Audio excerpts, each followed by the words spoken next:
Welcome to Gom Jabbar, your guide to the iconic world of Dune.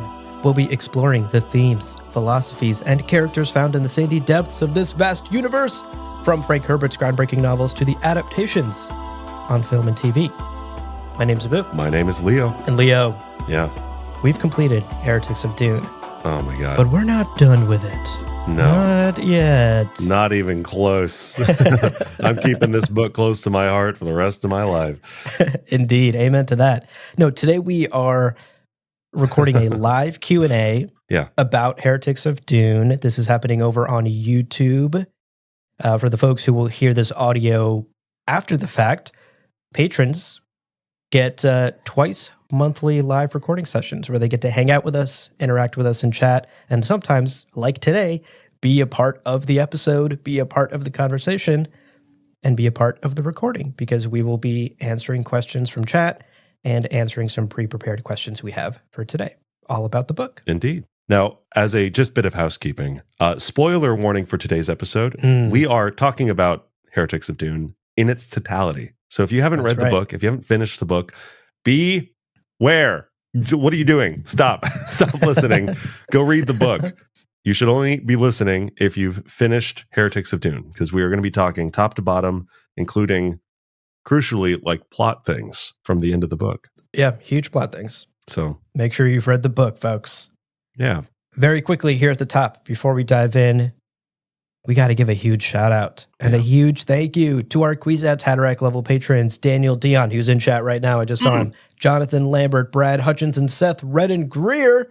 Oh, my goodness. Dang. Thank you all so much for your support. Truly, it builds the foundation upon which we can run this show and pay our bills.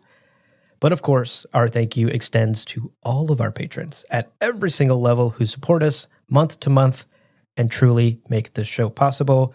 We get to keep doing this because of all of you. We could not do it without you. And hey, if you can't become a monthly supporter on Patreon for whatever reason, budget's a little tight, maybe fatigued from the monthly deductions from the old bank account. Oh, I get it. I get it. It's feast or famine out here these days in some fields. We have a one-time tip option through Buy Me a Coffee, Buy Me a Spiced Coffee. The link is in the show notes. So yeah, if you have a crazy windfall and you want to help us keep the lights on, that's another way to support us and what we do over here at Gom Jabbar. That's right. You win that Mega Millions jackpot, send it our way. Just all of it. 100% all of it, actually, of it. You know? Yeah. We'll thank you at every episode for the rest of the time if you send us that much money. I'll do more than thank you. Whoa, shit. Hello. Whoa, that is a person from Gamont. All right. That takes care of housekeeping and intro stuff for today's episode. As I stated earlier, it's a Q&A episode about Heretics of Dune. So we have a bunch of pre-prepared questions, but of course, chat. If you have questions, thoughts, comments, concerns, throw them in the chat and we will address them and talk about them as they come up. Yeah. Very quickly, though, we should talk about our feelings about the book. Yeah. So while folks are getting their questions jotted down in the chat, Leo, let's debrief about the book. Yeah. Now that we've read this book in its entirety in extreme deep dive fashion for the past, what feels like 10 years, how are you feeling? We've had a week to sit with it. Yeah. How are you feeling about the book? Have your feelings changed about the book? Tell me where you're at. Man, your side of the internet is so noisy today. Dude, there's also like children screaming, children next door, yeah, and they're committing crimes, summoning the police. To your question, yeah, man, this book is great. I love it.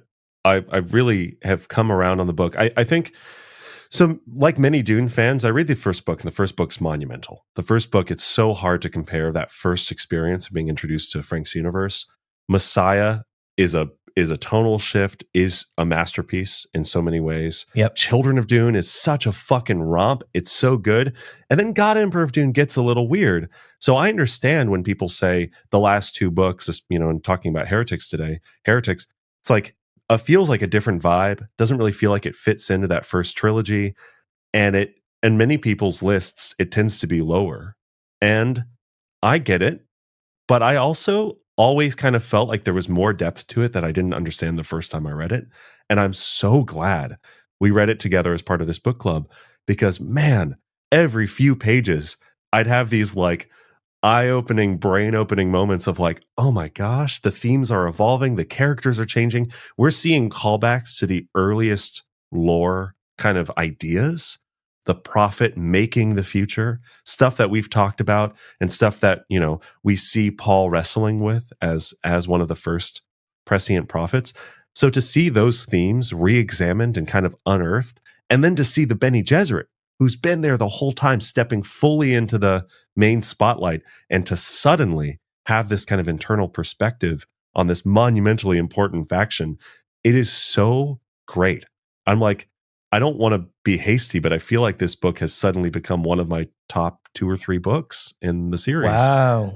And I think that is a thing that will change day to day. You go, what about Duncan rock climbing? And I'm like, oh, okay, yeah, that book is my favorite book. And then you go, what about Messiah? And I'm like, good point. Messiah's number 1, you know. So that changes moment to moment, but it is such a good book. And I think I have suddenly become a staunch advocate for Heretics being much better than I think most people give it credit for within the broader conversation about Dune, the Dune entries. What about yourself? I mean, when we talked about this 4 years ago, I feel like you were pretty lukewarm on Heretics and Chapter certainly. House. How are you feeling? Certainly. Heretics and Chapter House are not my favorite Dune books by quite a large margin, but I would echo your sentiment. I think going through it with you, book club style, having our conversations, bouncing these ideas back and forth, and genuinely having revelations that I didn't have the first time I read the book have shifted the needle quite a bit for me. You know, is it my like top 2, 3 Dune book? No, certainly not. Nothing will ever top Messiah, Dune Messiah Supremacy Forever. But it's certainly, I used to be so bold as to say like, I didn't like Heretics and I didn't like Chapter House. I won't be stating that anymore. I like Heretics of Dune. I think there is a lot of great stuff here. Yeah. Do I think there are still issues with this book? Certainly. Do I like the first 3 a lot more? Do I think they're more concise and focused and have clearer ideas and stories? Yes. But this book does things those books don't do either, with its themes, with its bold storytelling choices, with what we've discussed on the book club is clearly Frank's evolution as a writer and him potentially pushing his own boundaries and trying new ways of exploring these ideas. And I greatly appreciate Heretics for that. So this is a book I like. Yeah. I can definitively state that now. I was wrong before. And this is a book I appreciate much more than I did a year ago, 2 years ago, 3 years ago, you know, the previous times I had visited it. And what's funny is we often get comments and emails that are very sweet about people reading along with us on our book club series and going, oh my gosh, you've changed my opinion of the book. I'm having like revelations and breakthroughs I didn't realize. Yeah. You guys are so wonderful. And like the dirty little secret, everyone, we're having the same revelations in real time. Yeah. Yeah. Sometimes live on mic when we go, wait, holy shit. Wait, holy shit. Oh my God. Absolutely. I think talking about them in this format just inherently pushes you to think about these books in a deeper way. And certainly it has changed my perspective as well. So yeah, our book club episodes, folks, are also real-time journeys for us. Yeah. Going through these books and re-experiencing them in a deeper way. Yeah, I really like what you're saying about like Frank's evolution as a writer, because I think oftentimes if we expect the same narrative content, we get disappointed by Heretics and Chapter House. But I remember when we had talked about it the first time, when we've talked about some of the books throughout the years, off mic, on mic, I remember telling you about this Reddit comment that I felt like had blown my mind. I was like, this is incredible. And the idea was, we are being put in Heretics of Dune. We're being put in Terraza's shoes, and Terraza is having this like, do I try this crazy gamble, and we'll talk a little bit today about Taraz's plan, and we'll talk a lot more about Taraz's plan in another episode. But like, her plan is crazy and is so clearly playing with the fire of the Honored Matre and potential extinction of the Bene Gesserit. And she's in this office just thinking, holy shit, am I really going to do this? Is this going to work? You know, Shuang Yu was a little unexpected, but she came back to us in the end. And, you know, Yeah. and that discomfort of being in that position and that being on the knife's edge and key logs and the whole, all of that. I'm so glad I saw that Reddit comment. And I'm now, when we reread the book with that in mind of like people's mental states, am I in the mental state of Duncan as he's being whisked through the forest and all we're seeing is trees, but we have no idea where we are? Oh my God. Yeah, I think Frank is a much subtler, more skillful writer in this book than he was when he wrote Dune Messiah. I don't think that makes this a better book than Dune Messiah because we're talking about art and like there's no objective like, oh yeah, this is a, you know, whatever. You'll never guess what I got my degree in. Folks, don't let us get into the art conversation again. We'll be here all fucking day. I'll never tell you. Also, and you'll never guess how that's going. But it's true. I think that Frank became a subtler, more intentional writer with how he was trying to make you feel absolutely. as the person. I think like God Emperor of Dune is such a weird pivot because again, according to some things that I've seen online, Frank may have even written it as Leto's journals and then excerpted scenes from the journals to make into the book that we know. So that's a very strange way to write a book. You know, he went from like haiku writing for Dune to journaling for God Emperor of Dune. And then Heretics of Dune is this whole new tableau. But I do think it's like the way he's handling our experience as as readers, if we let him, is something that I don't think he could have done in the 50s and 60s when he was writing Dune and Dune Messiah. Yeah, I agree. And for me personally, that's a bit of a double-edged sword as well, because Frank is clearly a much more confident writer by the time he's at this point in his career. He's also much more bold with his ideas, right? He's filtering himself less or being edited less by somebody. And so, like... Oh, yeah. One more thing, Moneo. Right. Like the worst of his ideas also creep into these books. Many of those criticisms we've touched on as well. And so I think like we get the great, excellent, more subtler writing because Frank is improving. Yeah. We also get him just being more bold and being like, well, I'm an established best-selling fucking author now. Fuck you. I'm going to say what I feel. Frank's like, also, gays have opted not to continue the species. And everyone's like, Frank, come on, fucking guy.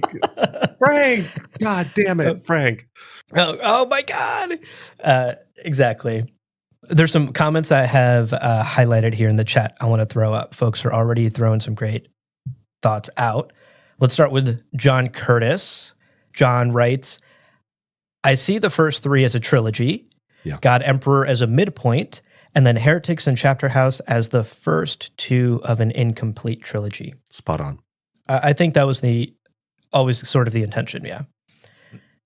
I also want to throw up, here we go, Jalen's comment. I think Heretics only rivals Messiah in terms of world building, characters like Miles Tagg, and narrative themes. Hot take, I might even like it more than the OG Dune. Yeah. Woo! You know what? And that's the thing. So, Jalen, I'm right there with you. I think Dune is incomparable because it was this whole new universe to explore, and it has that novelty and everything. But if you look at the craft of it as a book, and Frank has been very clear on record about Dune and how he built Dune. He built Dune, the first book, intentionally having that crazy pace change at the end of the book that catches so many people off guard. Yes. And some people don't like that. So he was being intentional and making some bold choices. But I do think as a crafted novel, it's maybe not as good as some of the later books. And that's just how it works when you're an author. You have more experience, you have more. So I don't, it's a very clear-eyed take of how do I evaluate the book, or I don't know, how do you like it though? That is bold. That's a hot take. Yeah, okay. Great hot take, Jalen. You're starting us off strong this morning. Yeah. I want to throw up, I think Madison here also acknowledges the difficulty in trying to talk about a book like Heretics, right? Madison writes, before Gom Jabbar, when I was trying to talk about Heretics to my partner, it was really difficult to condense and translate those themes we've been talking about these last few months. And I would put the emphasis on months. It has taken us months to talk about this book and get to this point. We've treated all the books in that way, but I certainly think this is not the kind of book you can like sit down over a weekend, speed read it, and be like, yeah, I got it, and then walk away from it having understood its depth. And I agree, a very difficult book to sell somebody on. Also, it's the fifth book in a long-running, very dense series, so imagine trying to be like, yeah, okay, so The Return of the King is about this guy named Aragorn, and he, we met him a while ago, but now it's... Also, there's like a little guy named Frodo. He's actually already halfway through the mountain, so it's difficult to sell somebody who doesn't have the background. Then there's the main character, Samwise Gamgee. Yeah. I'm seeing a lot of great comments here, and I'll even just shout out a couple. Like John Curtis says, as the books go on, the characters become more empathetic to me. And I think that that's true. We get to see a lot more of their internal worlds. And you look about like a character like Baron Harkonnen, we really had to do some gymnastics to feel empathetic for this character because he is the most caricature-like character that we meet in the series. Yeah. Fade Routha has his qualities, but again, it's like, are those complex, interesting characters? Winsisia in Children of Dune, like, did I feel any kind of simpatico with Winsisia? No, not necessarily. No. And the Honored Matre are also, we get that they are kind of caricatures as well. They're just old, sexy ex-athletes. Like that's most of what they are. But they are representative of something much more subtle within humanity. It's not just that they're all like sex addicts. They're coming back from the scattering as this representation of the unbridled, untamed humanity. I think it's more empathetic. Oh yeah, and John Curtis, yeah. When Miles becomes a superhero, as the reader, I felt it. I never felt that way with Paul or Leto 2. 1,000%. If you want a clear example of Frank understanding how to write to make you feel that, Leto 2 was doing some bullshit. He was throwing the 10-ton door. He was like whipping people. He was spinning Alia over his head. But I never once felt how unstoppable he was. The same way I feel about Miles Tegg, who's like, when am I getting my next meal? Pontificating, thinking about philosophy as he's like snapping necks and like partially decapitating people with his bare hands. It's like, man, feels great. Miles Tegg, what a fucking treasure that we've been introduced to. And his torture chapter when he's being subjected to the not Ixine probe / Ixine probe. Yeah, T probe. It's one of the T probe. It's one of my favorites just because it's so well written and you really experience alongside Tegg this horrific transformation that he's undergoing. And then the sort of like elation, surprise, and shock at the end when everything is moving in slow-mo and he's unlocking his abilities. Oh, such a compare that chapter to the chapter where even Leto 2 is like putting the cilia on his skin and going through his transformation. They're both excellent chapters in their own right, but I certainly agree that the Miles one feels superior. I think with the Leto chapter, I had to reread the chapter multiple times to even really grasp what was going on. But the Miles Tegg chapter, I understood the kind of blossoming, like, what is this? And like what I also feel like there's no better demonstration of how Mentat's minds work than to have those moments of Tegg understanding that he can separate himself from the agony and going, well, that is just about the most pain I think a human could experience. And you're like, what? You're so calm. Why are you saying it like that? That's so chill.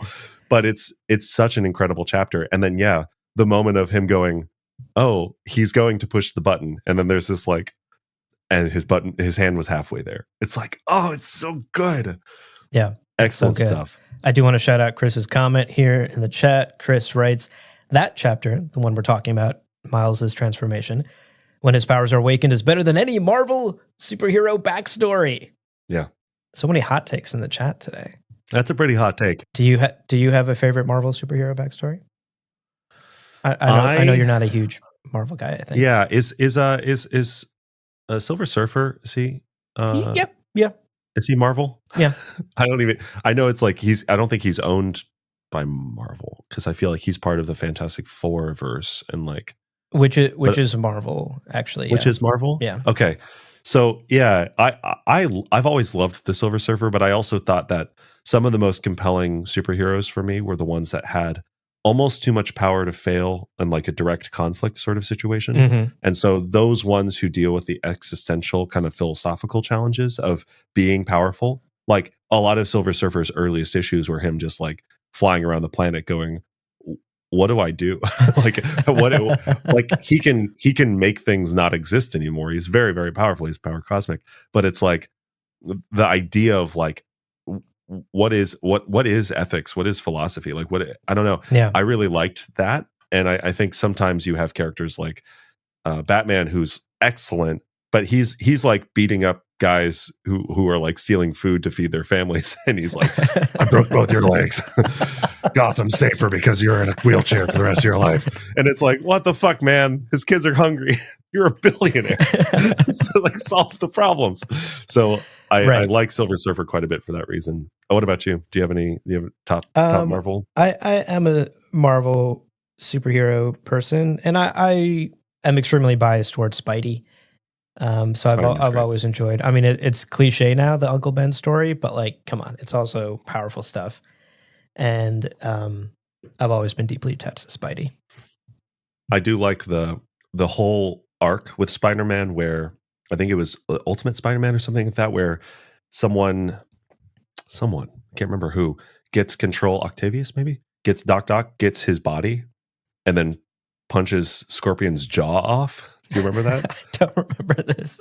That's so amazing. I think of this as almost core to Spider-Man's character because this other guy gets Spider-Man's body. Scorpion is like fucking with who he thinks is Spider-Man. And he's like, oh my God, this fucking guy. So he punches him and it takes his jaw clean off. Wow. And the guy realizes for all of these years that I've been fighting Spider-Man, he's been holding back. Yes. He's been holding back. And that revelation, that the entire time you're reading Spider-Man and he's fighting people, he's like trying to calibrate his strength so that he's not hurting anyone, is really powerful. And I'm like, now I think about that as wrapped up within Spider-Man's character. That's great. He's always holding back. And indeed, that's really powerful. That's right. Spiders are powerful. That's why I'm terrified of them. He's really fucking strong. All right. How about we hit a pre-prepared question here? There's some great ones. I actually want to, let's start with this one pulled from Reddit that Luna, our excellent producer, pulled from Reddit for us. I think since we're kind of already talking about Miles, this Reddit question asks, would you consider Miles' Teg a Kwisatz Haderach? Yeah, it's an interesting question for sure. I'm interested to hear your thoughts first. Okay. No. I don't think so. I don't think he falls into the template of a Kwisatz Haderach. He has abilities that are similar, but certainly not as powerful as something that Leto 2 had or Paul had or Ganima or even Alia. It's not the same set of abilities. He doesn't have access to his other memories, for example, like Leto did because he was pre-born. He can't exactly see into the future. What he's experiencing is like a second vision that's kind of showing him and is like a second gut instinct that it helps him make decisions and perhaps see like the more immediate outcomes of things. But he's not seeing like extinction level events 10,000 years in the future like Paul and Leto were. Right. So by that definition of what a Kwisatz Haderach is, I do not think Miles Teg is a Kwisatz Haderach. And I think he falls in a completely separate category from Paul and Leto 2. What about you? I think first I think there's a language thing to get over is like, how do we define Kwisatz Haderach? And I think in some ways, Kwisatz Haderach was meant to be the one who shortens the way. It's the person who can see the future. It's this Bene Gesserit idea, going back to the Hebrew word. But I do think that eventually the word kind of just means like you are a person around which the universe pivots for a moment, and you are someone who like shapes the future by your actions. Mm-hmm. And I think by that definition, this sort of more amorphous Duncan Idaho fits into that category through moments in his life. Certainly. Paul, Leto, and then someone like Miles Tegg, who single-handedly basically saves the Bene Gesserit in Heretics of Dune and defeats the Honor Matre in a way in Heretics of Dune. Like his actions in Heretics of Dune make him that important historically. But I do think that if we're saying like, yeah, does he have the 10,000 year view that Paul had and tried to ignore for the sake of Shani, that Leto definitely had and basically engaged with? Of course, the answer is no. But I do wonder, he only got his powers like 3 business days before he died. Like, you know, we saw him with the second vision, right? That's true. We see that he suddenly can see no ships, and he's like, oh shit, I can see no ships. That's wild. And then by the time he's on Arrakis, you know, presumably like 12 hours before he dies, he's like, I know the worm's going to be here, which is a little different than knowing the next immediate moment or knowing the kind of like path of least resistance, kind of gut driven. I wonder if we gave him another week or two to like continue to awaken, I wonder if he would have started knowing much more about the next 30,000 years or the next 40,000 years. It's certainly possible. Again, the dude fucking woke up 2 days ago. He ate 6 meals. He killed 700 people. He stole a no ship, which is crazy. Yeah. Doesn't have time to process any of this. It's all happening in real time. That's a really had excellent like 6 point. bowls of soup. It's like, you know, give the guy a break. Yeah. he's so old. He's got so much, you know, we see someone like Odrade is also a generational talent when her ability to observe and process. She gets all of Terraza's memories. And even she, multiple days later, is like, oh, I'm still sorting through this stuff, just getting a handle on all the information I have. Tegg's like, no one's ever had this power before. Just like out here winging it. So I'm like, I think that by the standard definition of Kwisatz Haderach, no, I don't think he is at the time that he dies. TBD, if he would have grown into those powers a few days later, kind of thing. And then I think if we redefine Kwisatz Haderach as one of these individuals around whom the entire universe pivots for a moment, I think he makes the cut. Yeah. Classic art degree answer. I love it. Let's pause and reconsider semantics. Who told you I majored in art? What do we mean by why? Yeah. Or you could be the Jordan Peterson. He's like, well, it depends on how you define wood. And it's like, shut up, shut the idiot. Fuck up, Jordan Peterson. Shut the fuck up. Chris has a quick follow-up thought here that I wanted to shout out. His foresight power is very cool, though. Agreed. Chris writes, he can tell if someone is a good guy or a bad guy, right? Definitely not prescience. I don't think that is necessarily a power set. I don't think he can like understand a person's intentions because of his power. What he can't see is what will happen in the next few moments of the future, and thus can understand what this person could do in the next few moments. So, for example, when he meets the Honored Matre, he understands there's danger present here, but no immediate threat. So that is his way of saying this person is dangerous because she is an enemy of mine, and I'm aware of that. But my second vision is not showing me any, like, as things have played out, there's no, like, knives being drawn yet in my other vision yet. So what I'd say about your comment, Chris, is that, like, I think we are seeing Tegg fail to name it as prescience, so we are seeing his powers through his perception. He is not perceiving himself as suddenly being prescient. He is going, I think this person has concealed danger, but I'm not worried about the next few moments. And no one's going, so Tegg, what would you call that? Tegg, how would you define this general thing? So I think we're seeing that idea of like telling if someone's a good guy or a bad guy. I think that's how Tegg would describe it. He's like, I know if they're going to be violent in the next moment or two. I don't think we're seeing Tegg going, I'm prescient because I'm an Atreides, you know, where he's not naming it the way it is. But I do think if we look at the parallels between him and Paul and Dune Messiah, I think what he has is a brand of prescience, is a brand of that sort of like Kwisatz Haderach awareness of just definitely. the world. Same way that Paul could see the Highliners floating above Arrakis, Teg can see the no ships in the spaceport or whatever. So very similar, and I think probably is prescience. Yeah, I agree. Similar to prescience for sure. Madison also commented on the Bene Gesserit. Madison writes, the Bene Gesserit have been breeding excellence for eons now. Nice to see it finally take fruit in Teg and O'Drade. Teg and O'Drade are some of the best characters ever. I think you could definitely convince me that what the Bene Gesserit have been breeding for is excellently written characters who are very fun to root for. That's right. And hot as fuck. So fucking hot and tall and old and tall and hot. Oh, God. Bangable. Imagine Miles Teg's hinge profile. Oh, it would just be a picture of his collarbone because the camera can't get that high. Right. Recall, he's like fucking 7 foot taller. He's like 6'10". Yeah, he's crazy. He's almost a foot taller than me, and I'm tall. That's crazy. Yeah. But Madison makes a great point. We are seeing the end game of literally tens of thousands of Bene Gesserit, tens of thousands of years of Bene Gesserit breeding. And the result is these incredibly powerful people like O'Drade and Teg. You know what's embarrassing? Lucilla, also a byproduct of tens of thousands of years of breeding. That's right. So shakable, so baffled at every moment. Even Brismali? Yeah, even Brismali is like, come on, fucking keep up, Lucilla. Jesus. We have a question from Chris here about Leto 2. Do you think Leto 2 underestimates or takes the Bene Gesserit for granted? Ooh. So I think we have to do an episode at some point about the Bene Gesserit as the number one threat for humanity. And part of that is based on this book, because it is genuinely a revelation to see O'Drade in the spice chamber seeing Leto's words at Daris Balat. Another one of the best chapters in this book, I think. So good.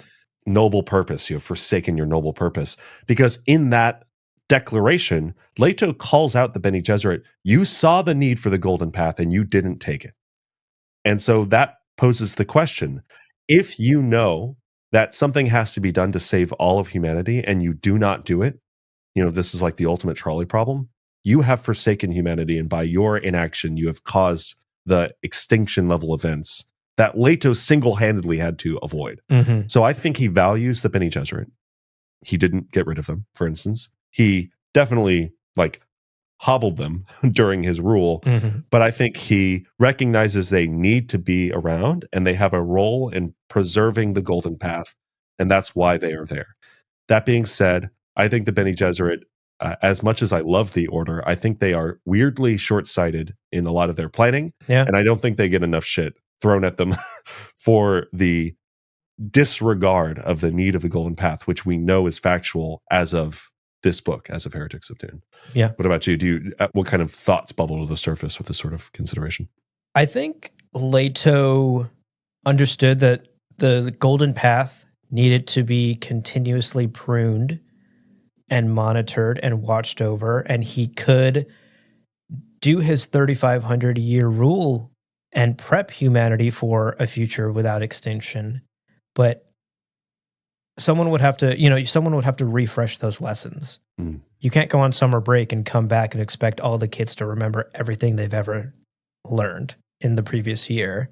Yeah. And I think Leto understood that of the groups in the Imperium, of the rest of humanity, the Bene Gesserit were the most equipped to carry on,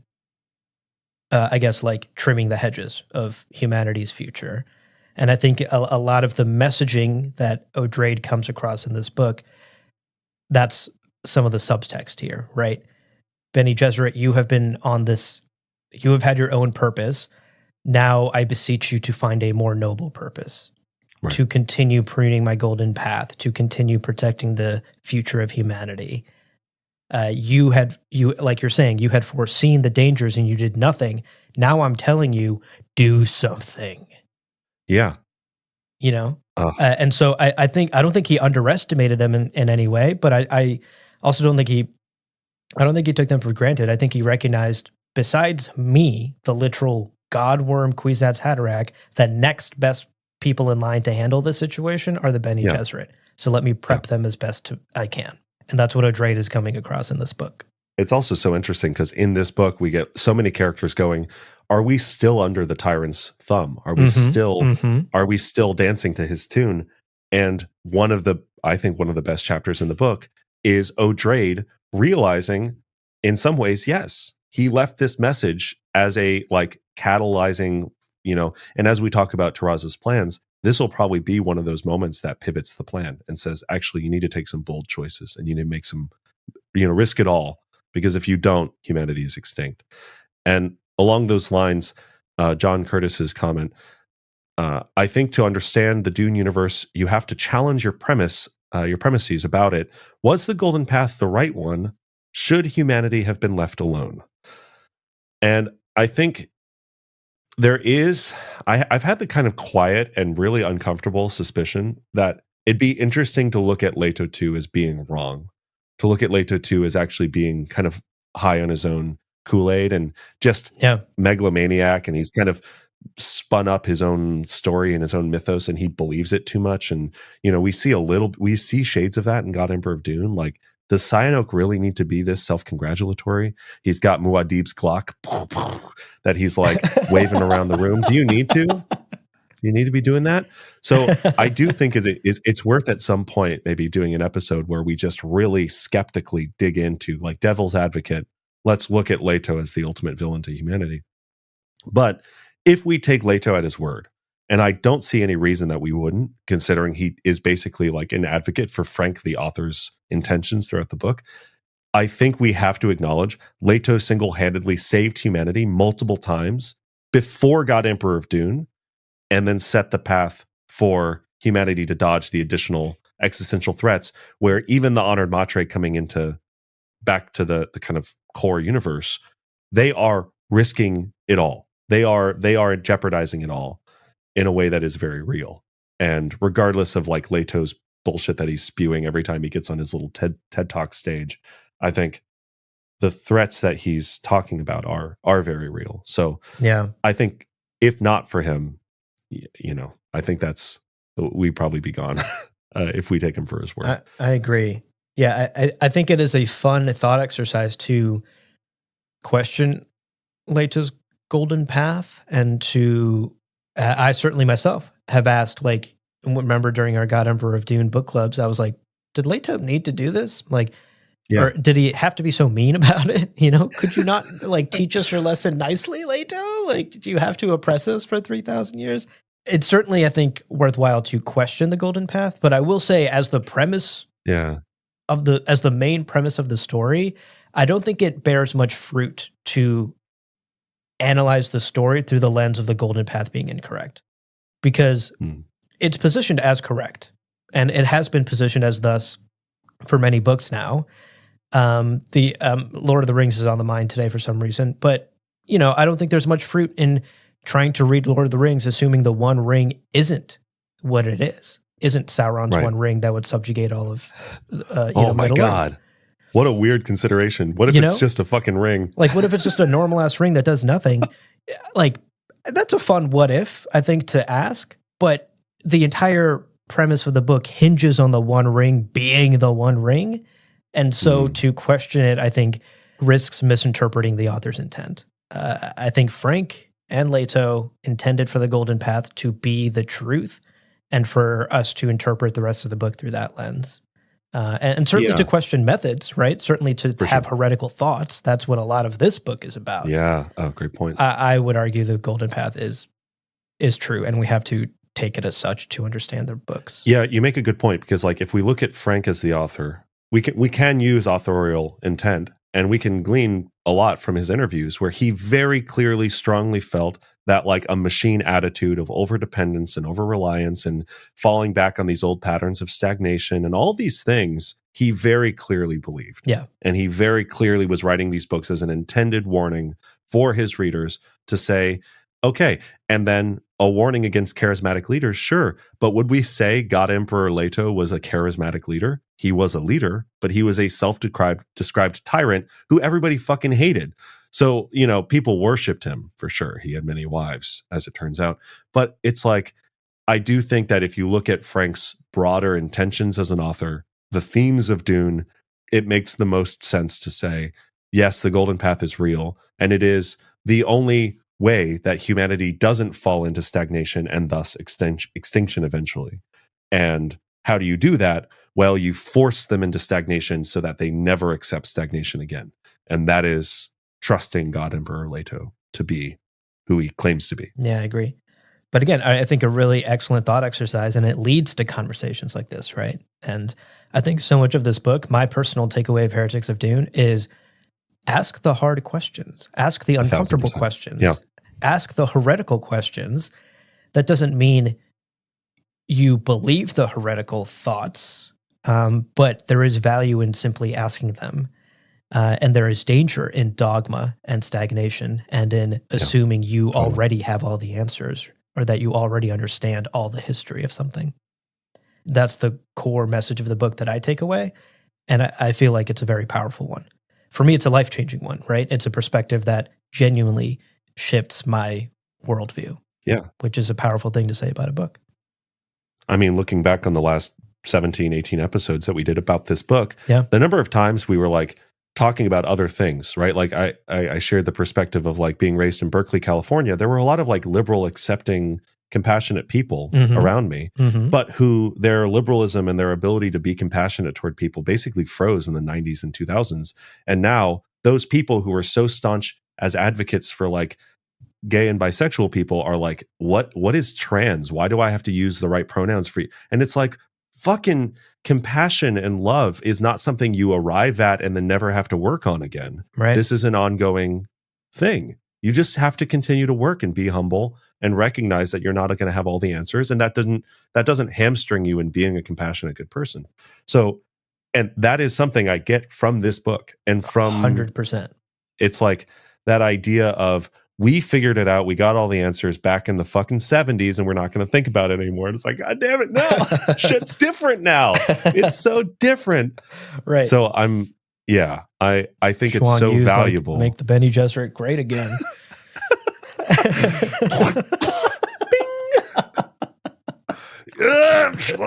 You.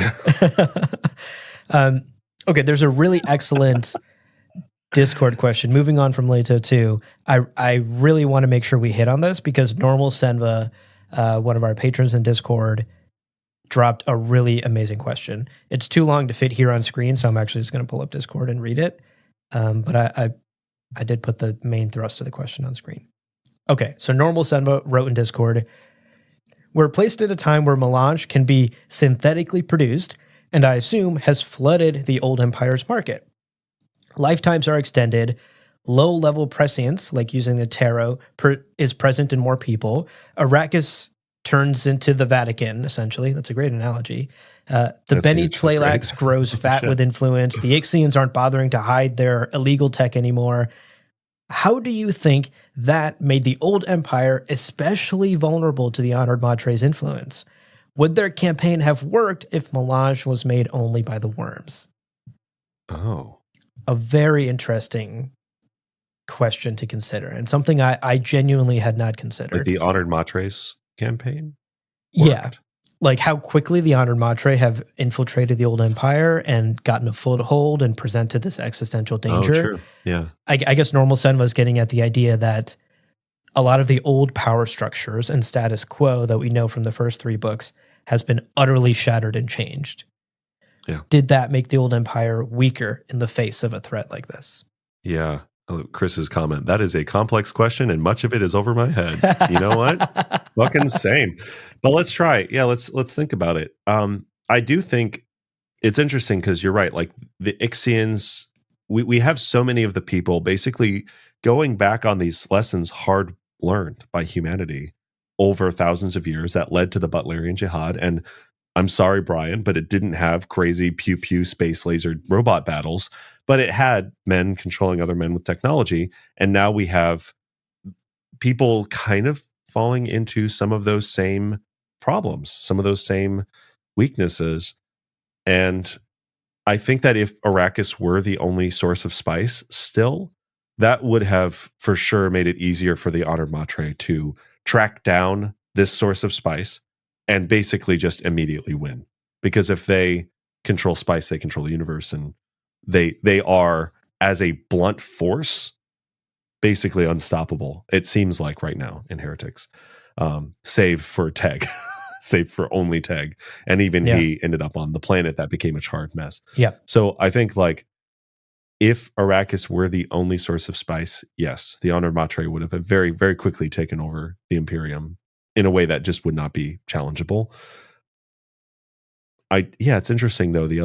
It's like, I think there's this interesting balancing act between the idea of the Honored Matre as this sort of wild element outside of the control and the refrain and the moderation that has been learned by this old Imperium, and what that does to the status quo. But I don't know that I'm necessarily settling on any one solid thought. What do you think? Yeah. I do think this is a very complex question, and I certainly don't have the most nuanced answer just off the dome, but I'll share my first instinct. And I think the old empire, as we are introduced to it in Heretics of Dune, I think has slid backward quite a bit. You know, we've witnessed some stagnation. Like, Leto has set up an explosion of the scattering, and we're seeing the results of many of those things.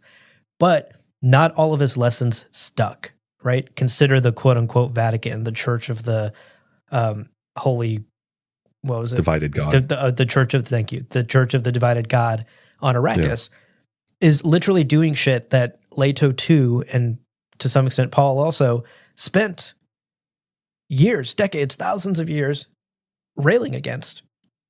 Don't do this. The lesson here is that I, the tyrant, should not be worshipped. And yet here they are repeating many of those mistakes and you know, being utterly corrupt about it, which is Frank's commentary on institutions like this. And so I think we're seeing sort of a slide back of humanity. And I do think that puts them in a vulnerable position when faced with an existential threat. And thus, again, the need for constant vigilance and pruning of the golden path. There will be many existential dangers for humanity, and we must always stay on top of our toes to be prepared to face them and to be prepared to combat things like corruption, greed, institutional power, charismatic leaders, stagnation, all of the warnings that have been present in the book. So this raises some really interesting thoughts for me that I hadn't considered in the book. I do think the Empire is in a weaker position here than it was during Paul's rule, for example. I think Paul could have fought off the Honored Matre more directly, or at least put up a better fight. Maybe. But again, that's such a hypothetical. That's tough. And also, again, with Arrakis as the only source of spice, like, it's more defensible, I guess. But then you're lagered up, as Belanda would very annoyingly keeps raising her hand in this fucking Zoom call. Like, Belanda, we get it. I think same thing with like the Ixians. If spice continues to be the only way that anyone can travel faster than light without risking life and limb, you do not have the flexibility of being able to travel blink of an eye, no ships, like all of that stuff. Yeah, that's true. Makes humanity easier to escape, harder to hunt down. I do think in some ways that's true. Way we've slid back in some ways have diversified humanity's like weak points, but which makes us stronger almost by definition. It's like we're not a monoculture crop anymore where there's only one thing. Yeah. And man, if we have a virus that attacks all our bananas, we just don't have bananas ever again. Fuck. Right. That's not a good place to be. But you're right that we have like the Church of the Divided God, which is like, I mean, you don't even have Leto doing this on purpose. This is just humans doing this. Mm-hmm. And they're like tiny minded games. So I don't know. It is but calling Arrakis the Vatican is such a fucking great call. That's so good. Okay, I want to move on and touch on two questions here that are kind of related. I think we can just talk about them together about Duncan. Sure. And I believe both of these are also from Discord. So first up, we have Herman wrote in Discord, one of our patrons, Herman. Henman? Oh, sorry, Henman. Given Duncan is so critical to the Bene Tleilax's plans, why not simultaneously grow a bunch of them and disperse them? As in, grow a bunch of Duncan Golas and put them everywhere to combat the Honored Matre or whatever, or to combat the Sisterhood. And then related to that, I think, Not a Robot AI also wrote in Discord, why is Duncan the only person in the universe with the training to counter the Honored Matre? You'd think there would be half a dozen factions in the Scattering who would know how to do it. Yeah. So I guess generally, I think we can turn towards Duncan as an interesting character here. Yeah, I think it's worth noting that I don't get the sense from Waff's earliest chapters in this book that the Tleilaxu was necessarily like gearing up to hard counter the Honored Matre intentionally. I think they were kind of like, oh, look, people are back from the Scattering. That's kind of fun. I think they've been targeting the Bene Gesserit this whole time. And that's why certainly the second they can train Duncan to have Honored Matre abilities that will counteract whatever imprinter that they know is going to happen, they expect him, they know he's going to be imprinted by someone like Lucilla. So they've conditioned him to be the like kill switch so that suddenly he dissolves the Bene Gesserit from within. Yeah. And that's the ultimate kill shot, targeting the Bene Gesserit still, because I think they see the Bene Gesserit as this ultimate enemy within the Imperium. So I think for that reason, they needed to kind of like work within the Bene Gesserit's contracts and deals. The Bene Gesserit says, hey, we need a Duncan Gola. And they go, okay, we've grown you one here. And I think that is important. I think it's important that they're only doing one at a time for that reason. And if they had like 15 Duncans, the Bene Gesserit aren't going to try to imprint a random Duncan who walks in from the street. And they're like, whoa, what the fuck? Where did you come from? Who ordered you? Right. So I think they have to operate within this kind of facade of what the Bene Gesserit want, what they want, and kind of pretending plans within plans, that they're doing everything by the book to the letter. No, this one, we didn't fuck with this one at all. He's totally safe. And then you imprint him and they're like, fuck. And then they kill him and you're like, why'd you kill him? And you're like, no reason. You need another? It's like they're playing this cat and mouse game. And I think that's very important to keep in mind. Mm-hmm. At least for this first piece of the question. What do you think? Any additional reasons? They're not just no, I like agree. I think you Costco covered it. Style 12-pack of Duncans for $19, and you're like, that can't be. This is right. Turning a profit. How? Just mass-produced Duncan Golas, Kirkland brand Duncan. Yeah, gosh. Again, that's an interesting what if. What if they did that? What if there were like 40 Duncan Golas running around the Empire? Like, fascinating to consider. But I think you basically covered it. It's a cat and mouse game. It's much more subtle than brute forcing Duncan Golas who can counter Bene Gesserit and coincidentally can counter Honored Matre out there and hoping for the best. I think the Bene Tleilax are playing a much more subtle and careful game because they too don't want to become targets, right? And you don't want to risk becoming the target of the Bene Gesserit who decide it's not worth putting up with you anymore. And it's a song and dance. It would be too risky, I think, to reproduce that many Duncans out there. And just imagine like the explosion in the population with how much fucking would be taking place in the Empire. So much fucking. So many illegitimate Duncan children running around everywhere. So many Idahos. Yeah, I do. The rock gyms, the rock climbing gyms, though, would be like real hot to hang out in. Yeah. Just orgasms. They'd be everywhere. flooded. Everyone. We need a mop at the rock climbing gym. I do think also Duncan in particular, even before you awaken his memories, I think his personality is such that if he knows he's a Gola, I think he rebels against it and he doesn't like that he's a Gola. Mm-hmm. And if you had Duncans encountering one another, I don't think that would go well. I think if a Duncan saw another Duncan and was like, we're both Golas, fuck that, I'm killing you. I'm the real. I don't think this is the sort of person you could make 10 of and hope that they all work together. Yeah. I think they would immediately become enemies and it would not be good for your planning.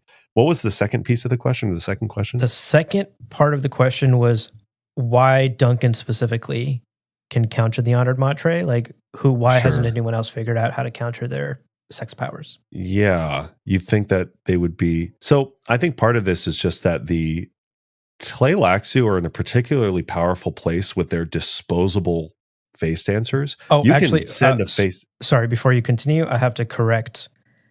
I copied I want to give credit. Eli asked this question and not Robot AI. Sure. I think it's worth noting that most of the Imperium doesn't know how the Honored Matre work. So when we talk about how to counter them, almost no one knows their abilities except for the Bene Gesserit, who have the most information gathering people of anybody in the universe. They are just barely understanding the sexual prowess of the Honored Matre at the time that we're seeing in Heretics. The Tleilaxu have a lot more information clearly about the Honored Matre's methods. So they're pretty much the only ones in a place to create a counter method. And even they, again, I don't think they see the Honored Matre as a definite enemy. I think they're seeing them as this sort of like, okay, you're here, but we're not really worried about you yet. Mm-hmm. Again, Waff has a meeting with the Honored Matre kind of to ascertain and assess what's going on with you. Like, do we need to worry about you? Can you tell our face dancers? And you can't tell our face dancers. All right, then you're just another another piece on the chessboard. And it's really the Bene Gesserit who can tell the new Honored It's really the Bene Gesserit who can tell the new face dancers one from the other. Mm-hmm. So they are the threat, and they're the ones that the Tleilaxu are focused on. So again, I think the Tleilaxu are not worried about countering the Honored Matre because the Honored Matre are just another means to getting rid of the Bene Gesserit. And the Tleilaxu in their hubris are like, we're not in danger. This is not going to bother us. Meanwhile, Waff is just on Arrakis when it gets nuked. It's like, well, oops. Maybe you should have taken the Honored Matre more seriously. Maybe. Yeah. But I think that's the thought that comes to mind. No one else is in a position to create a counter method. Only the Tleilaxu, and the Tleilaxu are singularly focused on fighting the Bene Gesserit, and they see the Honored Matre as almost an unintentional ally in the fight against the Bene Gesserit. Right. That's my thought. I agree. I think, honestly, Duncan's abilities was a roll of the die against the Honored Matre. I don't think the Bene Gesserit nor the Tleilaxu knew that Duncan's powers would actually work against the Honored Matre. That I think was part of the gamble on both of their parts. And like you're stating, for the Tleilaxu, Duncan was more of a counter attack to the Bene Gesserit, to imprinters like Lucilla. Yeah. He was programmed to kill Lucilla. And he just so happened to sleep with Marbella first. And that programming kicked in, but because he's Duncan, he was able to overpower it and stop himself from killing Marbella, or the programming short-circuited because it wasn't Lucilla specifically. It was a different type of this ability, this sexual ability. And so I think there's a lot of unknowns with his powers, actually, for both the Bene Tleilax and the Bene Gesserit. They're kind of like, whoa, oh shit. That wasn't necessarily the outcome we expected.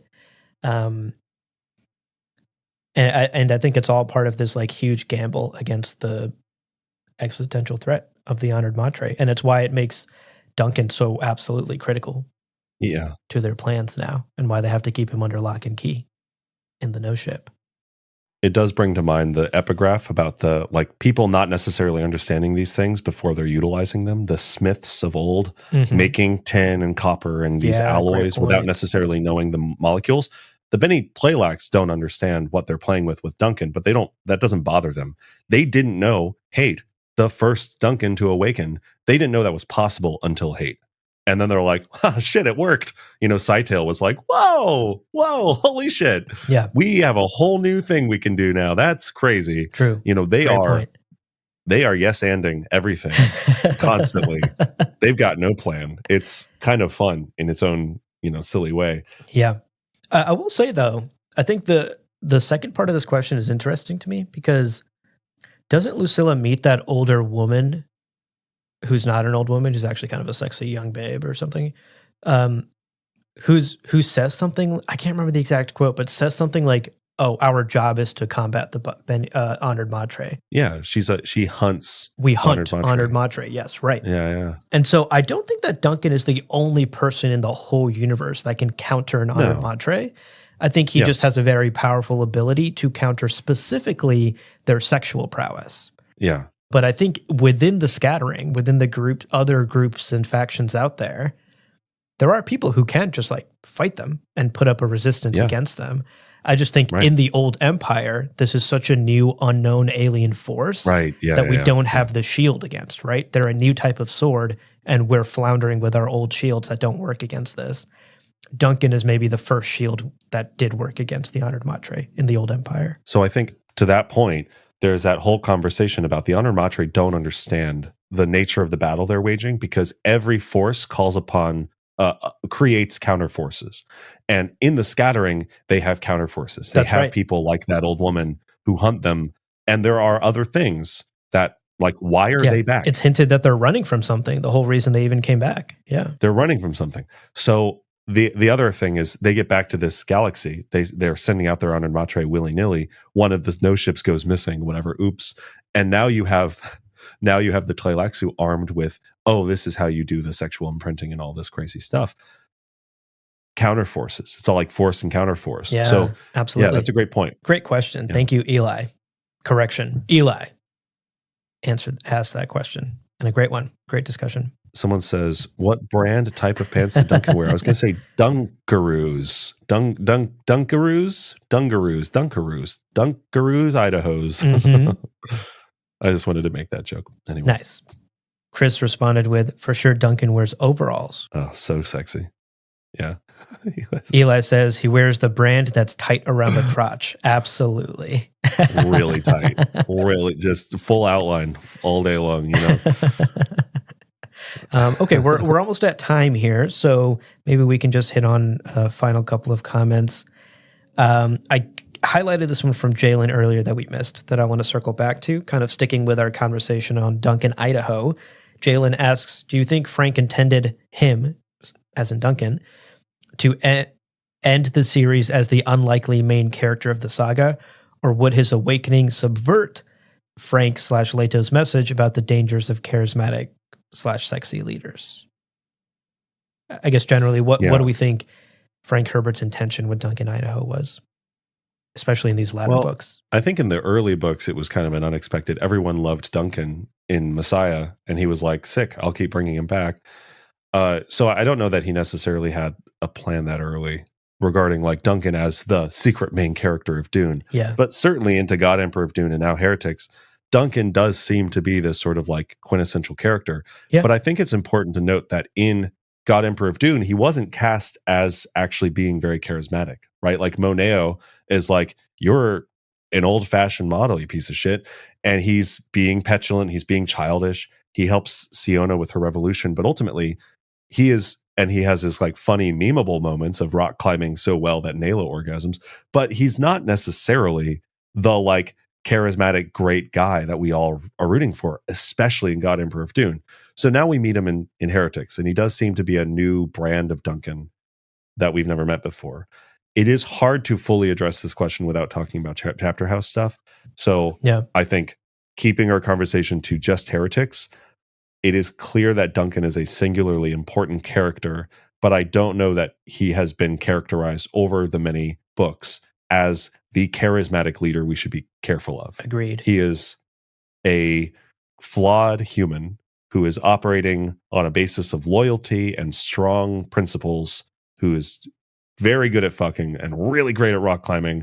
But otherwise, I think it's like he has a sort of like primal humanness to him. He is the one who is not so careful with his plans within plans. He's just getting drunk on spice beer, coming home late at night going, Jessica, you're the witch betrayer. And everyone's like, whoa, are you allowed to say shit just up front and out loud? I think he is like the flawed man archetype who's just there representing quintessential humanity in its kind of raw, not always pretty way. And then he, to Madison's most Madison recent puts comment, it elegantly here. prototypical man living in the now, the right now, not the past, not the future. That is, I think, one of the more consistent qualities of Duncan Idaho. That's what makes him a good fighter. That's what makes him so good in the moment of he sees the 20 Duncan Idaho face dancers and he's like, all right, I'll get naked. And everyone's like, what the fuck? Why? How did you come up with that? So were you waiting to get naked, Duncan? He's like, baby, who's to say? Check it out though. He's constantly in the now in a very impressive way. So I think that's something. It's like Leto kept bringing him back to ground himself in that old Imperium mentality, even as the whole universe changed to march to Leto's drum. Duncan was the element, was the catalyst that could always ground Leto in how far have I come? How much of my humanity have I lost? Yeah. So I think he's an important character. I think he is the main character, but I do not think that he is the charismatic leader that Frank is warning about in the first couple of books. That's my long-winded, basically, yes. I think you're spot on. I agree. And I think you've nailed the in-universe explanation for it. I want to answer this question from an out-of-universe perspective, from a different side. Sure. I know a lot of people contend that Duncan is actually the main character of the Dune saga. I disagree. I don't think he is the main character of the Dune saga, in the like literary sense, as he is the protagonist. I think each book has a clear protagonist. We have Paul, and then we have Leto, and then we have Miles and Odrade. Yeah. I think, again, stepping out of the lore from like a writing perspective, from Frank as a writer thinking of this character and why he would continue to revisit him. To your point, to Madison's point, he is the normal person, prototypical man, average guy stand-in for the reader. He is the character that goes into the story and goes, what the fuck is going on? Just same as the reader going into God Emperor of Dune and going, what the fuck is going on? Whoa, we have gone into the future. Where am I and when am I? He's the stranger who gets to observe for the first time. Exactly. Yeah. He's the audience stand-in. He's the character through which we, the reader, can identify like where we are, when we are, what's happening, who are these people, what's the context of the story. And through him, we get to ask some pointed questions that lead to pointed conversations with Leto to the God Emperor or with Miles Tegg, right? In the note, we spent a lot of time in this book with Miles Tegg and Duncan Idaho talking, and that expanding our understanding of Miles Tegg, the Bashar, of the Bene Gesserit plans, of what's at play in this universe. And so I think Duncan is the literary tool through which Frank grounds these stories for the reader. And we can see much of our own confusion and questions through the eyes of Duncan Idaho in these books. Yeah, he's Watson to Sherlock, right? You need someone for Sherlock to explain everything to, because Sherlock's such an internal character. Exactly. He's Shaggy and Scooby going, what do you mean? How'd you figure it out? It was the gardener. And then Fred and Wilma and Daphne get to explain this stuff. Yeah. And Takako, by the way, says, Abu, that was my thesis for graduation essay from Japanese school. Oh my God. That Duncan Idaho is the reader stand-in. I wrote that when I was 18 in early 1990s. That's so fucking sick. Takako, you're so goddamn cool. Wow, Takako, that's amazing. And sorry for plagiarizing your idea, I guess. Yeah. You didn't even, you read her paper in Yes, 88. That's right. And you plagiarized it. You know what? A+, Takako. A+. Takako also says that she read the books in Japanese for that essay back in the day, which is very impressive. These books are hard enough to read in English. I just want to complain for a second. I got bait and switched. I bought the books, the first book in Japanese. So here it is, Dune. Oh, cool. And it's, it's neat. It's the book in Japanese. And I mostly just to own it. But when I was buying it on the bookstore, it was the pre-movie release covers that were like beautiful and really cool. That's the image that they had on the fucking bookstore. And then when they arrived, it's just Timothy fucking Chalamet in all of these goddamn movie version books. I don't want that. Bullshit. Ugh, totally bait and switched. I'm pissed off about it. I hate that. This is neither here nor there, but I hate when books change their fucking covers when the movie comes out. And then you can't find the original cover anywhere. And it's all just the fucking shitty movie cover with a big like golden sticker on it that says now adapted on Netflix or whatever. It's like, bitch, I didn't want this. I read books. That's like such a pet peeve. It drives me crazy. I will go to great lengths to not get those fucking movie cover versions of books. Although you've seen now that there is a service or a website where you can buy stickers that replace the missing piece of art for those printed on. No way. I didn't know this. So it's like when there's like a big circle or something that says like, and it's only when they have like the original art, but then they have like the big circle Then the big annoying now sticker, right? printed. And it'll be a sticker. Sometimes it's printed on the paper. You can't just remove it. So there's a company that will sell you stickers that replace the missing piece of art, so you can put it on top of that circle, and then it's back to being normal. It's so I feel so seen by this sticker company being like, we need to preserve the original art of this book and not have this fucking Netflix sticker on here because they adapted it or whatever. It's so it's stupid. Awful. It's so great. All right. Wow. That was so fun. And once again, we've had like such illustrative conversations. I feel like I've had even more revelations here in the last hour. And we've been covering this book for months, and like this is what makes it such a joy on this podcast to discuss things with you, Leo, but also to have our wonderful listeners and our community ask these probing questions and bring up these wonderful what ifs that lead to really enjoyable conversations. I had a blast today. Yeah, I did too. And I think this is also the sort of thing, even as we've been talking today, I've been thinking about Heretics and the first book, and I've been thinking about, Children of Dune. And as much as there's only so much Dune to talk about, I'm interested to go back to those early books with some of this late stuff in mind. And again, there's diminishing returns when you're dealing with, like, in Dune, he was figuring it out. And he was like, yeah, I'm going to kill Alia. Or kill Alia in Dune Messiah, and John Campbell Jr. is like, no, you should leave Alia alive, and that changes everything about Children of Dune. Yeah. So there isn't so much we can get out of like necessarily keeping like Heretics and Chapter House in mind when we read the first few books, but we've talked about going back to the first books and kind of revisiting them with late books in mind. Yeah, like full on spoiler fashion. Yeah, and I'm very excited to talk about Chapter House. I think genuinely it's another book that is underrated broadly. And I think us revisiting it and going through it page by page is going to be really exciting. Agreed. And then I am excited to come back to this book at some point and talk about it and Chapter House together as the sort of two books as part of a trilogy that was never finished. Yes. Yeah. I think even more so than Dune 1, 2, 3. Yeah. Heretics and Chapter House almost have to be talked about within the context of the same conversation, which makes this sort of episode very difficult because we are not saying many things that happen in Chapter House that are relevant to today's conversation for spoiler reasons, but they are much more intrinsically linked than even I would wager like Dune and Dune Messiah are. These two books are a pair, and they have to be considered together for sure. So I'm excited to get into Chapter House. Oh, well, only a couple months until we do, right? That's right. Now, as we mentioned, and as we're talking about right now, we are committed to finishing all 6 of Frank's books. So our next book club series is going to be on Chapter House of Dune. We don't have yet any dates for when that book club series will begin, but of course, stay tuned on our Discord, stay tuned on our Patreon website. Basically, we'll make it clear when that book club will begin. Like before, we're generally going to wait for the public feed to catch up, and then we'll launch them at the same time, that sort of thing. So that's right. Stay tuned. It's going to be very similar, I think, to the past book clubs. But before we let you go, of course, we want to remind you of how you can support us, what we do here at Gom Jabbar, and how you can make it so we keep the lights on and continue to do what we do. Indeed.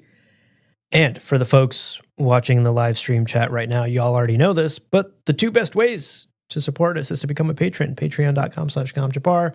You get some cool benefits like completely ad-free episodes, early access to book clubs, so you can jump right on them as soon as they're released, and live streams like this where you get to hang out with us and participate in recordings. Of course, we also have a merch store, gomjabarshop.com, where you can snag yourself something cute, maybe some pants that are tight around the crotch region. We don't have that. We don't have I those can add it yet. We can work on the donkey crotch pants. GomJabarShop.com. 2 great ways to support the show and make sure that we can continue making it. Oh man, can you imagine in May when Dune Awakening's out, we can all play video games together? Yeah, play some Dune together. That'll be fun. Our Discord community sick. is so nerdy and great, and I love you all so much. It's gonna be great. And finally, we'd love to hear from you, dear listener. So email us, gomjabarpodcast@gmail.com. Send us your thoughts, questions, pictures of your cute pets, requests for merch ideas, questions, lingering ideas from Heretics of Dune, and things you want us to cover in between book clubs, because we also now have a couple of months we're looking at what else should we talk about? Yeah. Always interested to hear what you think. Absolutely. gomjabarpodcast@gmail.com. The only thing I know is no one wants us to talk about Brian Herbert. We've gotten like 10 emails like, please stop, please. It's like, okay. All right. Interesting. I do love the emails that are just like no body, no text, just subject line that says, please stop talking about Sisterhood of Dune. And I'm like, I can't tell if this is because you love it and you don't like us ribbing on it, or you hate us talk. I don't know why, but yeah, you can't make me do anything. Talk about all goddamn thing.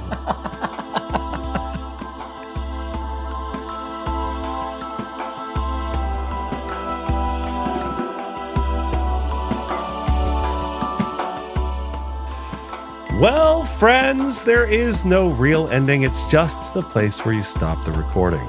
But this podcast is always one step beyond logic, so help spread the word of Muad'Dib and leave us a review on Apple Podcasts and Spotify. And be sure to check out the other shows on the Lore Party Podcast Network on loreparty.com. You can also follow us on Twitter and Instagram @lore_party. We're also on TikTok @Gomjabar Podcast. We also have select episodes on YouTube. We record some episodes like this one there. Thank you so much for listening. And remember, whoever controls the podcast controls the universe. We'll see you on the golden path.